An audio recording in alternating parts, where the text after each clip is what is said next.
I know parents sometimes get worried early on, like, oh, well, they said my baby should be talking already, and they're not talking. Like, what does that look like, the early intervention? Are there a lot of false alarms, or are there more like, okay, we should be working on something? And how do you even identify like that there needs to be early intervention?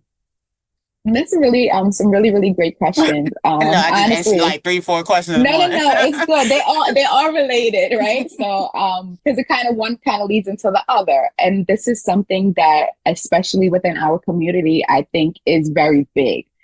Because sometimes we feel like one, that there's an over identification of our children as being or as being misdiagnosed or mislabeled, right? So that's a genuine systemic fear that I completely understand. And just historically in research, there is evidence of this, right? So, but that doesn't take away from the fact that there are some children that do struggle, right? Or that don't necessarily get the same input, right? So, just to make a simple example, me as a speech pathologist, I know how important it is to expose your child to literature. So, literally, since my daughter was about even less than 2 years old, definitely by 2 years old, I was reading her a bedtime story every single night. So, and she's 5 now. So for the past 3 years, I would say, at least 340 days out the year, she's getting one or two stories read to her. And when people talk to her, they're like, oh my gosh, she talks so well. And they think it's me. And I mean, it is me, but it's also what I exposed her to, right? Yeah. She's being exposed to so many different things than I could even tell her in a day, just different word structures, different sentence structures, just different situations, different characters, different emotions, all of those things she's being exposed to. And that is a strategy of early intervention. So now let's think about a child that might not be getting that, right? They're not going to have the same imagination. Like if you talk to my daughter, you ask her something, her mind goes, she takes it and she runs because she's been exposed to so much. She can connect to so many different things. And so now just taking it a step further, when this child enters the school system, the teacher's reading a story. This child might they're just reading to listen because they're still because it's also developmentally, right? So first you're just reading to listen, you're just hearing, and then you start engaging, and then you start making up your own. So there is not to say that they're not developing appropriately, but they're not at the same step. And that's what early intervention brings it to the table, where now we're providing direct instruction, or we're targeting things specifically so that way the child can understand a lot of those concepts, a lot of those that the language piece of it. And I know you said that you also work with or are able to identify autism, because I know that goes hand in hand as far as the early intervention. Because a lot of with now, like it seems like autism is like it's like I don't even know, it's on the rise. Like, Yeah. it's just, it's very prevalent in our community now. Whereas, you run across a family or two every now and then, but now it's like a commonality.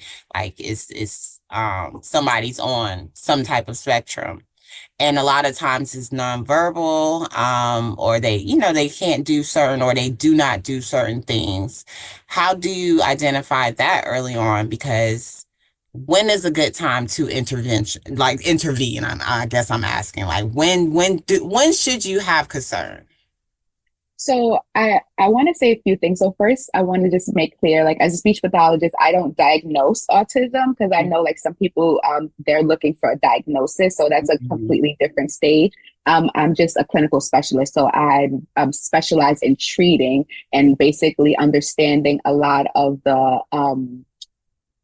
kind of those underlying aspects of autism. And I know how to incorporate that into therapy, or what that means for the whole child. So an example of that would be a lot of children with autism, they might, or parents might hear that their child is low tone, right? And they're like, low tone, like, what does that mean? So for me as a clinical specialist, like I understand that, okay, so a sign of low tone, let me say this, for some people, um, for a child that might be always slumping, or they might always like basically what they call W sitting. So it's like you sit with your legs back almost, so it looks like you're almost your body's in a W. So those are kind of signs of low tone. But as a speech, See, but yeah, but as a speech pathologist, what that means is like if your body, if you're low tone in your body, now you don't maybe have the strength and stability you need for your jaw. So now you're not making certain sounds. You might not be able to eat certain foods, right? So that's just a very simplistic um, example of that. Um, and then when you say one, it's never too early, because the best thing, the most important thing about early intervention is it's not that we're changing them, is that we're giving them support with what they need. So just imagine if you have like your knee, right? If you're not broken, let's just say you sprained your knee and every time you walk you're limping.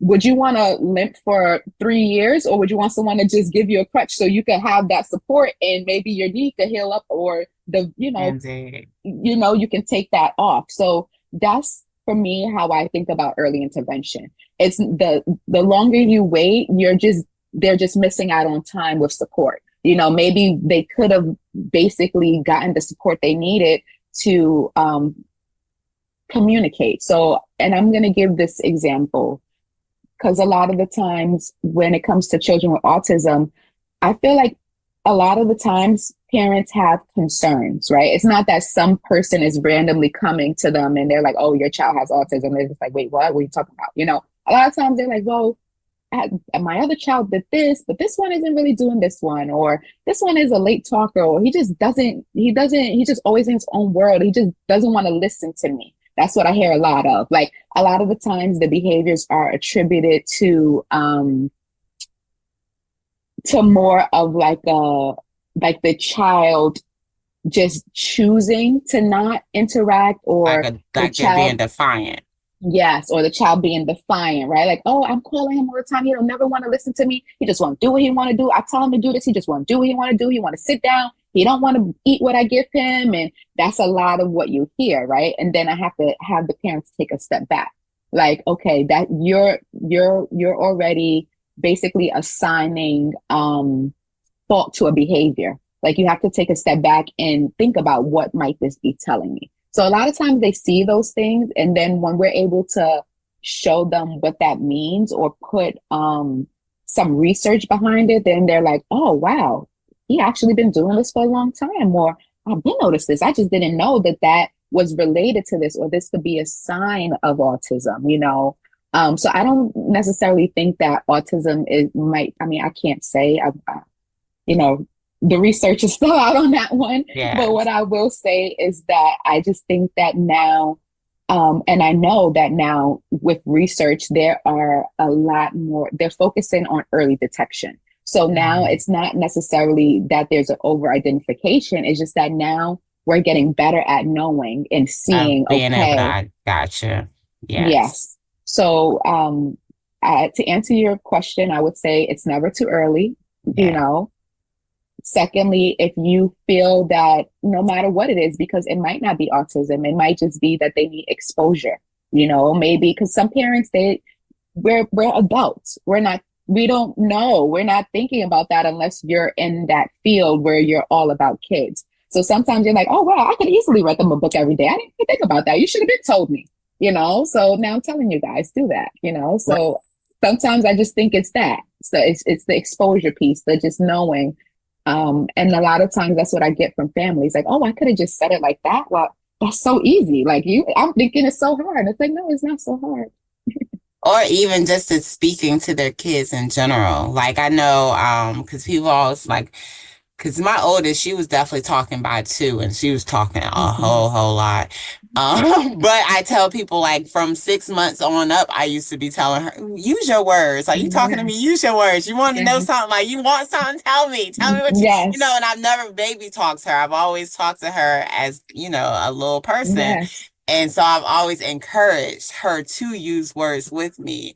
And I don't think, a lot of times we do get caught up in the adult world and it's like, we do need to take the time to talk to the child, like, because Yes, how else is the language going to develop besides if yes, they're watching something or, listening to something. But yes, parents do need to hear, hey, talk to your babies, talk to, yes. And it doesn't have to be something, so crazy too. Like, and that's really um what immerse therapies is all about. Like, I really want to create a space where parents feel like I could do this. Like because you yeah, can and I want you to. So I really just share with families simple things that you can do, even when you're walking to school, like wait, things that you're doing already. I mean, I know this is more of a homeschool community, but you can use it in any way when you're walking to school or when you're going to grandma and grandpa's house or when you're, going out to eat. Oh, just telling them what's going on. Like, oh, we're gonna be going to Chick-fil-A and what do you want to order? And it's those things where, especially within our community, we're used to being so quiet, systemically, but you see the what that means on a bigger scale, what that means for our children, right? So for when you talk more to your child, then you give them the one, you model for them. How do I talk about this? How do I do those things? They need to see that, right? um, and then you also give them a space to practice, because that's an and practice sometimes, whew, as a parent, I know I give you guys all the strategies, but it's exhausting. It is, because like you said, they want to keep going and going and going. But you just got to enjoy that moment, because one day they're going to be adults and they're not going to talk to you anymore. They're going to just ask for stuff. right, right, girl, So not even yeah, adult. Like they could just, that starts early. yeah, I know. But it's just like, just I try to really show them, like, when you're walking to school, you could just even talk about me and my daughter, we talk about everything. Like, wow, look at the cheese. They're finally starting to change. Like, they're white and those ones over there are pink. And oh, wow, they're blooming. And she's like, what's blooming? Oh, blooming is when the flowers open. Now she wants to look close at the flowers. And, I didn't sit down with a book and read a story and, and force her to do a worksheet about coloring and learning about spring, but it's just about experiencing the world. So now when she's in that space, all of these memories, all of these things are coming to her mind, and she's has experience with these words. They're not just a word that she memorized or she knows. She remembers looking at that flower, and 3 days ago it was closed and now it's open, and she understands that. So that's a lot of what I hope to accomplish for families. Indeed, and I appreciate you for it because like that's a big thing. Language development in itself is a big thing. But knowing that as a parent, hey, you can work with your child if you feel there's an issue. Early intervention is a thing. So definitely if you see something or feel something early on, listen to yourself, reach out and get the Yeah. support needed. Because there is support, of course, Yes. everywhere. So